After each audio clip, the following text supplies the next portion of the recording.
नमस्कार, मैं जूली तिवारी हर समय आपके साथ न्यूज़ चैनल में आपका स्वागत है। तो चलिए नजर डालते हैं आज के कुछ मुख्य समाचारों पर। महाराष्ट्र के सवाल, बहन को 1500 रुपए और नेता राजनीतिक यात्राओं में व्यस्त, जनता का गुस्सा उबाल पर।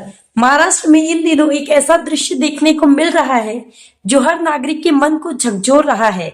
एक तरफ गरीब बहन को केवल 1500 रुपए की मदद दी जा रही है, वहीं दूसरी ओर राज्य के बड़े नेता राजनीतिक दौरों में मशगूल है। यह दृश्य न केवल आम जनता के लिए पीड़ादायक है, बल्कि सरकार की प्राथमिकताओं पर भी बड़े सवाल खड़े करता है। बीजेपी, शिंदे गुट और अजीत पवार के बीच की राजनीति ने एक नई बहस को जन्म दिया है। नोट जहां जाएगा वहां सत्ता का खेल तय होगा। इस कहावत को लेकर इन गठबंधनों से जोड़कर देख रहे हैं। राजनीतिक गलियारों में यह चर्चा तेज हो गई है कि क्या इन गठबंधनों का उद्देश्य जनता की सेवा है या फिर केवल कुर्सी की लड़ाई। महाराष्ट्र की जनता अब शांत नहीं बैठने वाली। हर गली, हर चौराहे पर यह सवाल गूंज रहा है कि जब गरीब बहनों को केवल 1500 रुपए की मदद दी जा रही है, तो नेता आखिरकार किसके लिए राजनीतिक यात्राओं पर लाखों खर्च कर रहे हैं। यह खुला विरोध हर दिन बढ़ता जा रहा है। बीजेपी और शिंदे गुट के नेताओं का कहना है कि यह दौरों का उद्देश्य विकास कार्यों को बढ़ावा देना है। वहीं अजीत पवार के खेमे का दावा है कि वे महाराष्ट्र को नई दिशा देना चाहते हैं, लेकिन जनता इन बयानों से संतुष्ट नहीं दिख रही है। राज्य के नागरिक कह रहे हैं कि अब यह समय महाराष्ट्र के लिए खुद निर्णय लेने का समय है। एक आम व्यक्ति का कहना है कि हमने पूरे महाराष्ट्र में यही हाल देखा है, लेकिन अब जनता की आवाज अनसुनी नहीं रहेगी। अब यह देखना दिलचस्प होगा कि जनता का यह आक्रोश क्या राजनीतिक गलियारों को हिला पाएगा या फिर यह भी अन्य मुद्दों की तरह दब जाएगा। महाराष्ट्र में बदलाव की आवाज तेज हो रही है और आने वाले समय में जनता के फैसले राज्य की दिशा तय करेंगे। बाजूला बहिणीला 1500 आणि यांना मात्र थप्प्याच्या थप्पे चाललेले आहेत. हे महाराष्ट्र उघड्या डोळ्याने बघतो. बीजेपी के राष्ट्रीय महामंत्री पैसे बांटले जातात. जर एक कोणतरी तावडे या सगळ्यांचं खंडन करतायत. नाही आता हा शब्द खूप चांगला आहे की भाजप, मिंदे आणि अजित पवारांचा नोट जिहाद आहे का? नोट जिहाद आहे का? म्हणजे बटेंगे और जितेंगे असं त्यांचं काय, बाटेंगे और जितेंगे, पैसा बाटेंगे और जितेंगे असं त्यांचं काय आहे का? ह्याचा आता छडा लागला पाहिजे. पण मी संपूर्ण महाराष्ट्राने उघड्या डोळ्याने पाहिलेलं आहे, त्याच्यामुळे महाराष्ट्रच काय तो उद्या निर्णय घेईल. दिल्ली में बता दीजिए सर, अभी राष्ट्रीय महामंत्री बीजेपी के पकड़े जाते हैं पैसे के साथ, क्या कहेंगे आप और नोट जिहाद का जिक्र करें? विनोद तावड़े जी को तो पीएचडी मिलनी चाहिए. पिछले कुछ दिनों में उनकी तारीफ हो रही है कि कहीं कुछ राज्यों में उन्होंने सरकार गिराई, कुछ राज्यों में उन्होंने बीजेपी की सरकार बनाई, तो उसका क्या राज है वो बात आज सामने आई है. और ये बीजेपी का नोट जिहाद है. पैसा मतलब बांटेंगे, पैसा बांटेंगे और हम जीतेंगे, बांटेंगे और जीतेंगे, ऐसा कुछ लग रहा है. तो इसके ऊपर सख्त से सख्त कार्रवाई होनी चाहिए. अब देखते हैं चुनाव आयोग क्या कर रहा है. सिर्फ केस डालकर भागने की कोशिश नहीं होनी चाहिए या उनको भगाना नहीं चाहिए. कार्रवाई तो जरूर होनी चाहिए. ते खंडन करतायत. त्यांचं असं म्हणणं आहे की गैरसमजुतीने हे झालंय. नाही, गैरसमजुतीने म्हटलं ना, जसं काल अनिल देशमुखांचं डोकं आपोआप फुटलं. म्हणजे अत्यंत निर्घुण पद्धतीने राजकारण हे नेऊ इच्छित आहेत. जिंकण्यासाठी वाटेल त्या स्तरावर हे चाललेले आहेत.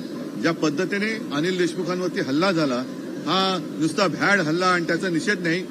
कोणी हल्ला केला, काय रस्त्यातून आपोआप दगड आला, कसा आला, का परग्रहावरनं दगड आला, काय ह्याच्यावरती काही उत्तर मिळतच नाहीये. डायरी भी पकड़ी गई जिसमें बाकायदा सबका लेखा जोखा है, किसको कितना पैसे देना है, किसके कहां से जाना है.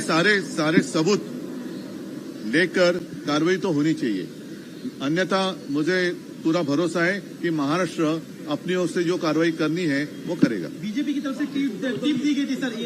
नहीं, सिर्फ ये शायद उनके बीच में गैंगवॉर हो सकता है. बीजेपी ने अंतरुणी टिप दी होगी या मिंदे गुट जो है, कल ऐसे किसी ने मुझे कहा कि नासिक में उनके लोग पकड़ ही गए थे, भाग गए, ऐसे सुना था. मेरे पास कोई सबूत नहीं है. ठीक आहे, धन्यवाद. थँक्यू. काय घडले, कारण पैसे वाटतानाचा व्हिडिओ आलाय का समोर? मग आता हा व्हिडिओ कोणी बघायला पाहिजे? निवडणूक आयोगाने बघायला पाहिजे.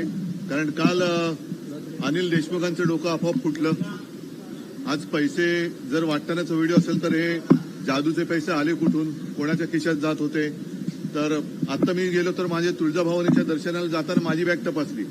मग यांच्या बॅगेतले पैसे आणि मग हे दगड तपासणार कोण? तर मला असं वाटतं की निवडणूक आयोगाने याच्यामध्ये कठोर कारवाई केली पाहिजे. नाहीतर निवडणूक आयोगावरती कारवाई करण्यासाठी आम्हाला काहीतरी वेगळा मार्ग बघावा लागेल. गुन्हा दाखल झाला, गुन्हा दाखल करून आरोपी फरार नाही व्हायला पाहिजे. कारण असं काही ठिकाणावरनं मला माहिती मिळाली की काल सुद्धा कदाचित ते त्यांच्यातल्या गँगवर असू शकेल. कारण काल नाशिकमध्ये यांच्या गटापैकी एक गट पैसे वाटताना काही जण फरार झाले असं ऐकू माहिती आहे. माझ्याकडे काही त्याच्याबद्दल पुरावा नाही. पण निवडणूक आयोगाने अत्यंत निपक्षपातीपणाने हे घडलं असेल आणि तुमच्याकडे जर का व्हिडिओ असेल तर त्याच्यावरती कारवाई झालीच पाहिजे. कारण कायदा सगळ्यांना सारखा असेल तर तो यावेळेला दाखला.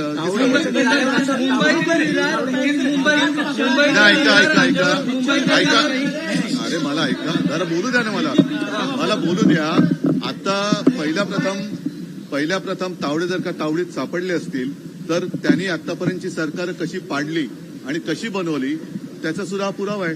विरार अंतरामध्ये सामान्य नागरिकांच्या 10 वेळा गाड्या चेक केल्या जातात. मला तेच म्हणायचं आहे, प्रवासात मला तेच म्हणायचं आहे की ज्या जागरूकतेने हे कटकारस्थान कपटकारस्थान जर घडलं असेल आणि ज्यांनी उघडकीस आणलं असेल तर त्यांचं कौतुक केलं पाहिजे.